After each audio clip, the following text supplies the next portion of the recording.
আজ কিন্তু আমি আবারও একটা ওশিয়ান থিম কাস্টমাইজের ফ্রেম তোমাদের সাথে শেয়ার করছি। তবে এই ফ্রেমটা কিন্তু আমার নিজের একটু বেশি পছন্দ হয়েছে। এর আগে আমি যতগুলো ওশিয়ান থিম কাস্টমাইজের ফ্রেম করেছি সেই ফ্রেমগুলো সাইজেও বড় ছিল, আর তাদের ডিমান্ড ছিল যে আমি যেন বেশি করে সিসেল, পার্লস, তারপর পাথর এই সমস্ত কিছু দিয়ে দিই। আর এগুলো দেওয়ার পর ফ্রেমটা কিন্তু আমার বেশ ভালো লাগতো, তবে হ্যাঁ বড্ড ভর্তি ভর্তি লাগতো।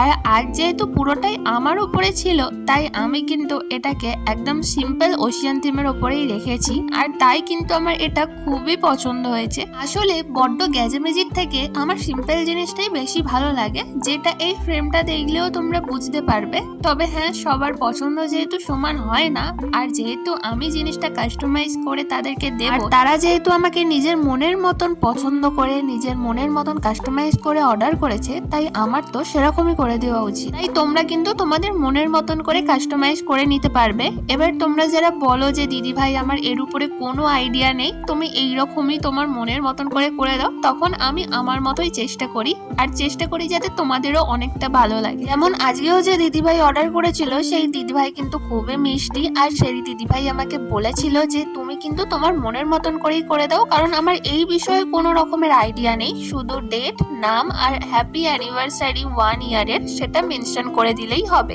আর দিদিভাইয়ের কথা মতো কিন্তু আমি পুরোটাই আমার মনের মতন করে এখানে কাস্টমাইজ করে দিয়েছি, আর দিদিভাইয়েরও কিন্তু খুবই পছন্দ হয়েছে। তোমরাও যারা চাইছো এরকম কাউকে গিফট করতে আর নিজেদের স্পেশাল মেমোরিগুলো সারা জীবনের মতন প্রিজার্ভ করে রাখতে, তারা অবশ্যই কিন্তু আমার সাথে যোগাযোগ করতে পারো। তো আজকের জন্য এইটুকুই, আর আজকের কাস্টমাইজটা কেমন হয়েছে অবশ্যই জানিও।